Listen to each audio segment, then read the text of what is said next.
Jumpa lagi di channel Kerot Susu. Novel Dr. Genius Fang Qiu. Bab 473. Karena itu sangat diminta, kata Direktur Li Huawen, menatap Fang Qiu dan Luo Jie, bisakah kalian berdua tunjukkan pada kami, Fang Qiu dan Luo Jie. Fang Qiu dan Luo Jie berdiri dan mengangguk, menyetujui, tidak masalah. Melihat mereka berdua berdiri, Direktur Li Huawen segera menoleh dan berkata kepada seorang anggota staf, bawalah tanaman obat di sini. Segera, seorang anggota staf membawa sebuah kotak untuk lotere. Ketika dia menyerahkannya kepada Direktur Li Huawen, dia membisikkan beberapa kata di telinganya. Setelah beberapa saat, Li Huawen mengangguk dan berkata, ada 18 jenis herbal di kotak ini. Sekarang kalian berdua maju dan menggambar ramuan yang akan Anda proses. Mendengar kata-katanya, Fang Qiu dan Luo Jie bertukar pandang dan melangkah maju. Entah bagaimana tampaknya ada persaingan yang tidak jelas di antara mereka berdua. Mereka sepertinya saling bersaing. Melihat keduanya, beberapa kontestan terkejut. Mereka tidak menyangka bahwa keduanya benar-benar berani maju dan memilih jamu. Bisakah mereka benar-benar memproses obat? Yang lain menatap mereka dengan dingin. Mereka yakin bahwa Fang Qiu dan Luo Jie tidak dapat memproses obat, dan bahwa mereka di luar sana hanya untuk menjaga dagu mereka. Mereka percaya bahwa fakta bahwa mereka tidak dapat membuat obat akan segera terungkap. Beberapa detik kemudian, Fang Qiu dan Luo Jie berada di depan Direktur Li Huawen. Di depan semua orang, Direktur Li Huawen langsung mengangkat kotak lotre di tangannya dan memberi isyarat kepada mereka berdua untuk mulai menggambar. Kamu duluan, kata Fang Qiu kepada Luo Jie, mundur selangkah. Bagus. Luo Jie tersenyum pelan dan meraih ke dalam kotak. Setelah jeda singkat, dia mengeluarkan ramuan. Baca lebih banyak bab tentang novel ringan. Melihat dari dekat, ia menemukan itu adalah buplerum. Sepotong buplerum ini terlihat cukup segar. Kemudian, Luo Jie memberi jalan pada Fang Qiu, menunjukkan yang terakhir untuk menggambar. Fang Qiu mendekati kotak itu dan mengambil ramuan di dalamnya. Ketika dia mengeluarkannya, dia menemukan itu adalah astragalus. Fang Qiu merasakan sesuatu. Jamu di dalam kotak harus 18 jenis jamu yang sama yang mereka ambil terakhir di Gansu. Gambar sudah selesai. Li Huawen meletakkan kotak itu dan berkata, langkah selanjutnya adalah mengolah herbal. Pada titik ini, Fang Qiu tiba-tiba memanggil, Direktur. Mata seluruh kontestan segera beralih padanya. Mereka memperhatikan bahwa Fang Qiu mengerutkan kening dan mengangkat astragalus di tangannya, tampak sedikit aneh. Melihat adegan ini, seluruh kontestan diam-diam tertawa. Di mata mereka, Fang Qiu berada dalam kondisi yang biasanya canggung. Dalam prediksi semua orang, langkah Fang Qiu selanjutnya adalah mengakui fakta bahwa ia tidak dapat memproses herbal atau menemukan beberapa alasan untuk menghindarinya. Yah, bukankah kamu hebat? Saya ingin melihat bagaimana Anda memproses herbal. Kau punya luka dalam karena menekan perasaanmu, bukan? Anda tidak tahu cara mengolah herbal, tetapi Anda pura-pura tahu itu. Anda mencari mati.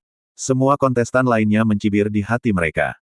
Pada saat ini, mendengar suara Fang Qiu, Direktur Li Huawen juga terkejut di dalam hati, bertanya-tanya, apakah orang ini benar-benar tidak tahu bagaimana memproses herbal? Apa masalahnya? Direktur Li Huawen bertanya dengan bingung. Yah. Fang Qiu berhenti mengerutkan kening, tersenyum tipis, dan berkata, ini bukan masalah besar. Saya hanya ingin mengatakan bahwa ada 4 jenis astragalus, astragalus mentah, astragalus tumis, astragalus goreng dengan madu, dan astragalus goreng dengan anggur. Anda ingin saya membuat yang seperti apa? Kata-katanya mengejutkan semua kontestan. Apa? Dia tidak bisa membuat obat, kan? Kurasa tidak. Apakah dia belajar cara membuat obat, keterampilan yang tidak dia butuhkan? Dia mengajukan pertanyaan profesional seperti itu. Bisakah dia benar-benar membuat obat? Semua orang tercengang. Begitu juga Luo Jie. Dia tidak berharap bahwa Fang Qiu tahu banyak. Terserah 3 hakim, komentar Direktur Li Huawen. Setelah mendengarkan kata-katanya, ketiga hakim berdiskusi sebentar sebelum dokter yang sangat terampil Huang Zhengren berdiri dan mengumumkan, kita semua setuju bahwa Anda menggoreng astragalus dengan madu. Fang Qiu mengangguk, menunjukkan bahwa dia tahu itu. Kemudian dokter yang sangat terampil, Huang Zhengren menoleh untuk melihat Luo Jie dan mengumumkan, kamu akan menggoreng buplerum dengan cuka. Bagus, jawab Luo Jie acuh tak acuh, menyarankan bahwa dia tidak peduli buplerum jenis apa yang akan dia buat. Alat peraga, seru dokter yang sangat terampil, Huang Zhengren. Karena kompetisi yang awalnya dibuat oleh kelompok program adalah untuk mengolah herbal dan mengidentifikasi bahan obat, banyak alat peraga farmasi telah disiapkan sebelumnya.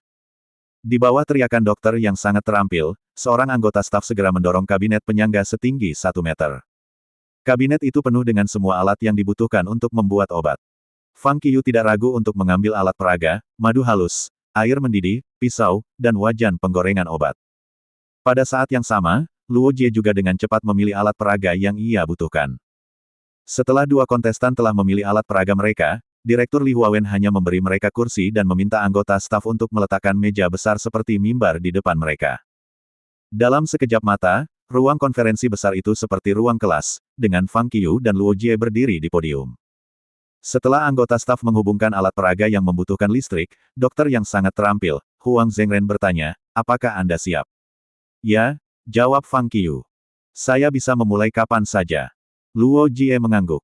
Bagus. Dokter yang sangat terampil, Huang Zhengren mengangguk dan menyatakan, kalau begitu, mulailah. Begitu kata-kata itu diucapkan, Fang Qiyu dan Luo Jie mengambil tindakan pada saat yang sama. Kedua pria itu meletakkan ramuan herbal di tangan mereka di atas meja. Fang Qiyu mengambil baskom, menuangkan air ke dalamnya, dan mulai mencuci ramuannya. Segera, astragalus bersih. Kemudian dia mengambil talenan dan meletakkan astragalus di atasnya sebelum dia mengangkat pisau dan bersiap untuk memotongnya. Tiga dokter yang sangat terampil di sebelah mereka mengawasi dengan cermat, wajah mereka tanpa ekspresi. Bagaimanapun, itu hanya permulaan, dan mereka tidak bisa melihat apa-apa. Di sisi lain, seluruh kontestan menatap Fang Qiyu, dengan mata terbelalak. Mereka tidak terlalu memperhatikan Luo Jie. Di bawah tatapan semua orang, Fang Qiyu mulai mengiris astragalus. Potong-potong-potong. Dia memotong sangat cepat. Semua orang sedikit gugup, takut Fang Qiyu akan memotong tangannya. Namun, bukannya memotong tangannya, Fang Qiyu memotong astragalus dengan sempurna. 30-an PD yang mengikuti Fang Qiyu sebelum melangkah maju, memandangi astragalus yang diiris dengan mata terbuka lebar, dan berseru, apa? Bagaimana Anda bisa memotong dengan sangat cepat pada kecepatan seperti itu? Ketika dia berbicara, dia menarik skala Vernier dari kabinet penyangga di dekatnya dan mulai mengukur irisan astragalus. Setelah pengukuran, wajah PD benar-benar berubah. Dewaku! Semua orang terkejut. Apa masalahnya? Tanya dokter yang sangat terampil, Huang Zhengren. Ketebalan irisan astragalus persis sama, bahkan tanpa penyimpangan 1 mm, teriak PD kaget. Mendengar kata-katanya, yang lain semua tercengang. Tidak mungkin. Keterampilan mengiris apa ini? Dia sangat cepat, tetapi dia masih bisa menjaga ketebalan setiap bagiannya tetap sama. Dia bukan laki-laki, tapi mesin, bukan. Sialan, keterampilan mengiris benar-benar. Apakah kamu seorang koki? Setelah itu, semua orang membeku. Siapa yang akan mengira bahwa selain mampu mengolah herbal, keterampilan mengiris Fang Qiyu begitu baik? Ini luar biasa. Tentu saja, Fang Qiyu tidak terpengaruh sama sekali. Ketika PD mengukur ketebalan irisan astragalus dengan skala Vernier, Fang Qiyu menemukan skala elektronik dan menimbang berat total astragalus. Dia menemukan bahwa astragalus memiliki berat tepat 200 gram. Setelah mengkonfirmasikan berat astragalus, Fang Qiyu segera mengambil 50 gram madu halus secara proporsional dan memasukkannya ke dalam wajan penggorengan obat. Kemudian dia menuangkan air mendidih ke dalam wajan untuk mencairkan madu. Ketika pengenceran selesai, Fang Qiyu menambahkan irisan astragalus ke wajan dan mulai bergerak. Ketika madu dan irisan astragalus tercampur rata, ia mengambil selembar plastik dan menutup wajan. Sambil menonton gerakan Fang Qiyu, dokter yang sangat terampil, Huang Zhengren mengangguk dan menjelaskan, akan lebih baik untuk menjaga madu yang sudah disuling dan astragalus mengiris udara untuk sementara waktu. Setelah beberapa menit, Fang Qiyu membuka bungkus plastik dan meletakkan wajan penggorengan di atas kompor. Kemudian dia menyalakan api, dengan hati-hati mengendalikan tingkat panasnya. Bagus, kamu tidak bisa terburu-buru saat mengolah herbal. Lebih baik memanaskannya sedikit, kata Dr. Huang Zhengren yang sangat terampil. Yang Juanyong dan Li Zhengtang juga memandang Fang Qiyu dan sering mengangguk. Pada saat ini, Fang Qiyu, yang telah menyalakan api, sudah menggoreng ramuan itu. Setelah menggoreng sebentar, Fang Qiyu mengambil sepotong dengan sekop, meremasnya dengan jari-jarinya, dan kemudian mematikan api. Ketika Anda menggoreng astragalus dengan madu olahan, ingat untuk memanaskannya dengan lembut sampai irisan astragalus tidak lengket. Dokter yang sangat terampil, Huang Zhengren berkata, Fang Qiyu melakukan pekerjaan dengan baik. Setelah mematikan api, Fang Qiyu mengeluarkan irisan astragalus goreng dengan madu dan menunggu mereka dingin. Sementara itu, Luo Jie hampir selesai dengan ramuannya. Ketika para dokter yang sangat ahli mengawasinya, Luo Jie mengambil irisan bu plerum mentah, lalu menambahkan cuka beras, dan mengaduknya sampai irisan bu plerum direndam. Kemudian dia memasukkan irisan bu plerum ke dalam wajan penggorengan dan mulai menggorengnya dengan api ringan. Ketika irisan bu plerum mengering, Luo Jie mengeluarkannya, menunggu hingga dingin. Pengolahan jamu sudah berakhir. Fang Qiu. Huang Zhengren memanggil dan berkata, saya punya pertanyaan untuk Anda. Ketika Anda membuat astragalus dengan madu, berapakah perbandingan irisan astragalus dengan madu olahan? 100 hingga 25, jawab Fang Qiu. Baik. Huang Zhengren mengangguk puas, lalu menoleh ke Luo Jie dan bertanya, ketika Anda memproses bu plerum dengan cuka, berapa rasio bu plerum dengan cuka beras?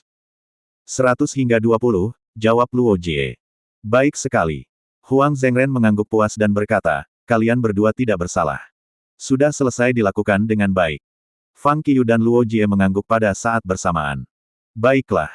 Pada titik ini, Direktur Li Huawen datang, melihat semua kontestan lainnya, dan menyatakan, Fang Qiu dan Luo Jie telah menunjukkan keahlian mereka dalam mengolah herbal yang telah disetujui oleh 3 juri. Apa yang harus kamu katakan sekarang? Mendengar kata-katanya, para kontestan itu saling memandang, tetapi tidak ada yang berani berbicara. Kalau begitu, Anda tidak punya apa-apa untuk dikatakan. Direktur Li Huawen tertawa dan menambahkan, ya, saya ingin mengumumkan itu karena penampilan luar biasa mereka hari ini. Fang Qiu dan Luo Jie langsung naik ke peringkat 15 besar nasional. Semua orang terkejut mendengar kata-katanya. 20 dari 30 kontestan di kompetisi ini akan maju, dan 15 dari 20 kontestan di kompetisi berikutnya akan maju. Mengapa mereka langsung naik ke posisi 15 setelah menampilkan keterampilan mengolah herbal? Yang paling penting adalah bahwa kemajuan kedua pria telah menempati 2 tempat dari 15 besar nasional, sehingga sisa orang hanya bisa berjuang untuk 13 tempat yang tersisa. Tampaknya peluang semua orang untuk maju sedikit berkurang. Memikirkan hal ini, 28 kontestan yang tersisa dalam kegemparan langsung. Diam. Dokter yang sangat terampil Li Zhengtang berdiri dan berkata, dalam keadaan normal, kalian semua akan tersingkir, dan hanya akan ada 2 orang yang maju dalam putaran ini. Direktur, untuk memberi Anda kesempatan untuk melanjutkan, harus memberi mereka kompensasi yang layak mereka terima. Mereka maju karena mereka berkualitas. Anda memang kalah. Apakah Anda masih tidak yakin? Mendengar ini, para kontestan yang tersisa segera menutup mulut mereka dan tidak berkata apa-apa. Terima kasih masih bersama channel Carrot Susu. Bab 473. Fang Qiu dan Luo Jie langsung maju karena kemampuan inferior kontestan lain.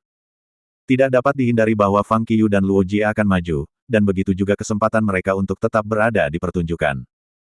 Kalau tidak, bagaimana acara ini bisa terus direkam? Jika semua orang kecuali Fang Qiu dan Luo Jie tersingkir di episode keempat, episode kelima akan langsung ke final. Jelas itu tidak akan berhasil. Oleh karena itu, Direktur Li Huawen hanya dapat membuat pengaturan ini setelah mengetahui bahwa kebanyakan orang tidak dapat memproses herbal. Mendengar pertanyaan Li Zhengtang, banyak orang berpikir bahwa pengaturan ini baik-baik saja. Lagi pula, mengolah herbal bukan milik keterampilan medis dan bukan sesuatu yang harus dipelajari oleh mahasiswa kedokteran. Yang terpenting, belajar mengolah herbal tidak begitu bermanfaat bagi mereka. Fang Qiu dan Luo Jie baru saja berhasil naik ke 15 besar karena mereka beruntung, seperti kucing buta yang menemukan tikus mati. Pengumuman telah dibuat. Li Huawen berkata, ayo terus menembak. Akibatnya, penembakan berlanjut, tetapi Fang Qiu dan Luo Jie tidak ada hubungannya. Keduanya berada di 15 besar dan bahkan tidak perlu berada di episode ini. Fang Qiu akan memberitahu direktur secara langsung bahwa dia ingin pergi. Dia ingin melakukan tur yang baik di pusat kota Bozu dan membeli sesuatu seperti makanan ringan untuk Jiang Miaoyu. Tetapi tepat ketika dia akan pergi, PD yang telah mengikutinya ketika dia sedang mengumpulkan herbal tiba-tiba datang. Kamu tidak bisa pergi sekarang, kata PD langsung, seolah-olah telah melihat niat Fang Qiu. Mengapa? Fang Qiu bingung dengan apa yang dia katakan. Lagi pula, kau tidak bisa pergi, tetap di sini dan tonton, desak PD. Fang Qiu terdiam. Tetapi ketika dia memikirkannya, dia menyadari bahwa dia telah menjadi titik menarik dari pertunjukan untuk waktu yang lama, dan bahwa jika dia pergi, itu akan sulit untuk direkam. Siapa yang akan menonton pertunjukan ini tanpa poin yang menarik? Terutama, mengingat trailer untuk episode ketiga, Fang Qiu memahami kata-kata PD dengan lebih baik. 80% trailernya tentang Fang Qiu, jadi jika Fang Qiu tidak ada, tidak akan ada yang menarik untuk ditonton. Peringkat akan turun banyak. Sebagai direktur, Li Huawen tidak akan pernah membiarkan itu terjadi. Fang Qiyu telah maju, tetapi Li Huawen tidak pernah mengatakan bahwa dia tidak akan berada di rekor berikutnya. Persaingan episode ini adalah identifikasi bahan obat. Direktur Li Huawen mengumumkan, sekarang, semua kontestan diminta untuk menyerahkan ponsel Anda dan mengikuti kru menuruni tangga ke tempat rekaman. Lalu semua orang mengeluarkan ponsel mereka dan menyerahkannya. Kemudian mereka meninggalkan hotel bersama anggota staf dan naik bus ke tempat rekaman. Setelah 28 kontestan pergi, Direktur Li Huawen datang, mengulurkan tangannya kepada Fang Qiyu dan Luo Jie, tersenyum, dan berkata, serahkan juga teleponmu. Direktur, bukankah kita sudah maju? Luo Jie bertanya dengan kosong, apakah kita masih harus melakukan rekaman? Kamu memang maju, tapi itu tidak berarti kamu tidak perlu melakukan rekaman. Direktur Li Huawen menyeringai dan berkata, adapun cara merekam, Anda akan tahu kapan Anda sampai ke tujuan. Dengan tak berdaya, Fang Qiyu dan Luo Jie harus menyerahkan ponsel mereka dan naik bus ke tempat rekaman bersama para kontestan lainnya. Setengah jam kemudian, bus berhenti di area pabrik yang sangat besar. Lurus di depan adalah gedung pabrik besar. Begitu keluar dari bus, Fang Qiyu mencium bau pengobatan Tiongkok. Jelas, tempat ini adalah pabrik obat. Ketika kelompok kru film dan sutradara tiba, para kontestan berjalan ke gedung yang dipimpin oleh kru film. Fang Qiyu dan Luo Jie ada tepat di belakang mereka. Berjalan ke pabrik, kerumunan menemukan bahwa sebenarnya ada 3 baris kamar yang sementara dibangun di dalam. Dengan setiap baris memiliki 10 kamar, ada total 30 kamar. Perekaman dimulai. Teriak direktur. Setiap kru film menyalakan kamera dan mulai merekam. Ketika 30 kontestan berkumpul, Direktur Li Huawen berseru, sambut 3 hakim kami. Kemudian Dr. Huang Zhengren, Yang Juanyong, dan Li Zhengtang yang sangat terampil, 3 hakim, datang dari luar pabrik, dan beberapa kamera merekamnya dari sudut yang berbeda. Sisa kamera menembak 30 kontestan. Bahkan ada kamera yang diarahkan ke Fang Qiyu sepanjang waktu. Segera, 3 juri berada di depan para kontestan. Pertama-tama, selamat datang di Bozu. Bozu adalah pasar perdagangan obat-obatan terbesar di negeri ini, dan hari ini persaingan kita akan diadakan di sini. Pada titik ini, Huang Zhengren tersenyum, mengulurkan tangan untuk menunjuk ke 30 kamar yang sementara dibangun di depannya, dan berkata, di babak ini, 20 dari 30 kontestan akan maju, dan kompetisi adalah tentang identifikasi bahan obat. Di depan Anda ada 30 kamar, di mana masing-masing adalah paket 50 jenis herbal. Semua orang masuk ke ruangan dan memilah-milah semua ramuan palsu dari 50 jenis ramuan secepat mungkin. Setelah selesai, tekan tombol merah di dinding dan timer Anda akan berhenti. Tentu saja, aku tidak akan memberitahumu berapa banyak dari 50 jenis ramuan ini palsu. Pada titik ini, Huang Zhengren tersenyum dan berkata, ambil tempatmu. Ketika kompetisi dimulai, semua kotak berisi ramuan di 30 kamar akan dibuka pada saat yang sama. Untuk memasuki ruangan yang mana, terserah Anda. Setelah mendengar aturan kompetisi, para kontestan mulai memilih kamar. Sementara itu, Fang Qiyu dan Luo Jie diseret kedua kamar terakhir oleh PD masing-masing. Begitu dia masuk, Fang Qiyu melihat kamera panorama tergantung di dinding, dan dia terdiam. Tunjukkan kekuatanmu dan identifikasi ramuan palsu sesegera mungkin, kata PD kepada Fang Qiyu. Hei, tidak bisakah kamu memberiku istirahat? Fang Qiyu berkata dengan senyum pahit, saya sudah berada di 15 besar di negara ini, dan Anda menyeret saya untuk ambil bagian dalam kompetisi ini. Itu tidak masuk akal. Jangan khawatir. PD tertawa dan berkata, skor Anda tidak akan dihitung. Tidak peduli berapa skor Anda di babak ini, Anda pasti maju. Jadi kamu tidak perlu khawatir. Apakah kamu pikir aku bodoh? Kunjungi novelvip.com. Fang Qiyu melengkungkan bibirnya dan berkata, aku memang di 15 besar nasional sekarang. Jika saya membodohi diri sendiri di ruangan ini dan Anda menunjukkannya di TV, apa yang bisa saya lakukan jika penonton berpikir saya tidak begitu baik? Itu tidak akan ditampilkan di TV. Bagaimana kita bisa menunjukkannya? PD berkata dengan cepat. Jadi, kamu benar-benar membodohiku. Fang Qiyu berkata dengan suara membisu, menunjuk ke kamera yang tergantung di dinding. Melihat ini, PD terdiam. Fang Qiyu sangat pintar. Dia benar. Mereka memang berencana untuk merekam lebih banyak tentang Fang Qiyu. Bagaimanapun, pertunjukan bergantung pada Fang Qiyu untuk meningkatkan diskusi dan peringkat, sehingga mereka tidak bisa melakukannya tanpa Fang Qiyu. Boleh aku anggap kau bertingkah seolah kau tidak percaya diri? Tanya si PD. Apakah kamu bercanda? Fang Qiyu memutar matanya dan berkata, saya tidak percaya pada pertunjukan Anda, karena saya khawatir pertanyaan Anda terlalu mudah. Kali ini 3 hakim yang memberikan pertanyaan. PD mengulurkan tangannya dan berkata, saya akan memberitahu mereka bahwa menurut Anda pertanyaan mereka terlalu mudah. Hei, apa kamu merencanakan sesuatu? Fang Qiu tersenyum masam dan berkata, aku tidak mengatakan itu. Pada titik ini, dia segera berjalan ke dinding dan berkata kepada kamera, semua orang, tolong bersaksi bahwa saya tidak mengatakan itu.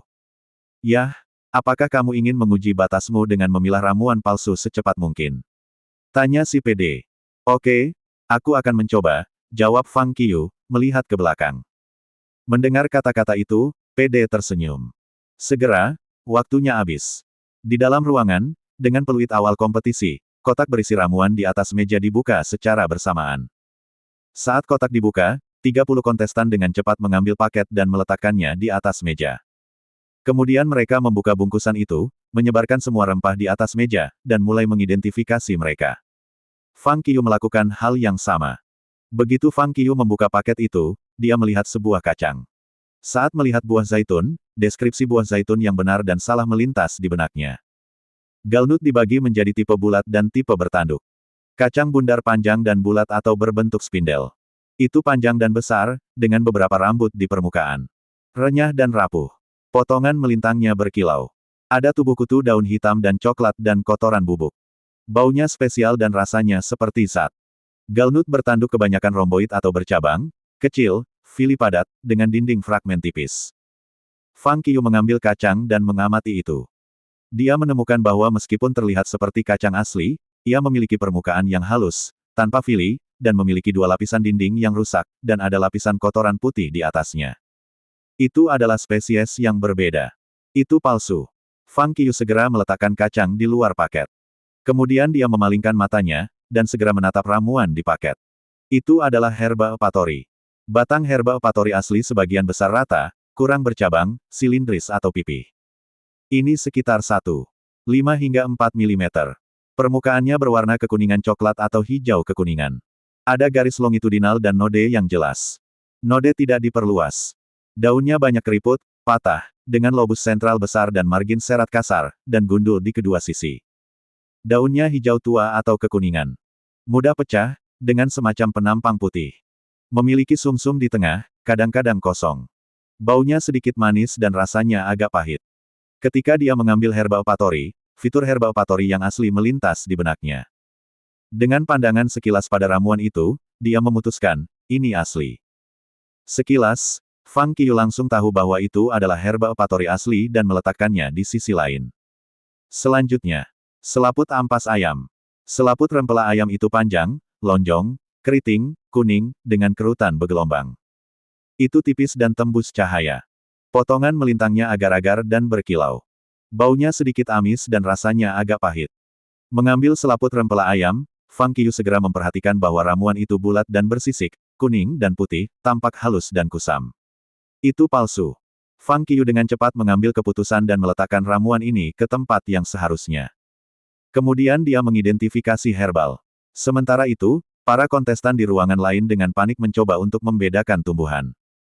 Beberapa orang bahkan mengambil satu ramuan di masing-masing tangan dan mengidentifikasi 2 ramuan sekaligus. Selain Fang Qiu, Luo Jie dan Li Sanxiao juga sangat cepat. Ketiga orang itu hampir mencapai tingkat bahwa mereka dapat membedakan ramuan asli dan palsu sekilas. Tentu saja, ini hanya untuk sebagian besar herbal yang biasa digunakan, tetapi dari 50 herbal, ada banyak herbal yang tidak umum digunakan. Akibatnya, persaingan di antara 30 kontestan menjadi semakin sengit. Segera, sebuah isyarat terdengar. Berbunyi. Lampu di kamar Fang Qiu tiba-tiba memerah. Di dalam ruangan, ramuan dalam paket di atas meja telah dibagi menjadi 2 tumpukan oleh Fang Qiu. Dan Fang Qiu menyelesaikan 31 ramuan palsu. Itu kasar, bukan? Saat dia menekan tombol merah, Fang Qiu hanya bisa menghela nafas, ada 31 ramuan palsu dalam 50 jenis ramuan. Ada terlalu banyak ramuan palsu. Jika kontestan tidak memiliki kepercayaan diri yang cukup, mereka akan berpikir bahwa mereka telah membuat kesalahan dan menyortirnya lagi ketika mereka melihat begitu banyak ramuan palsu.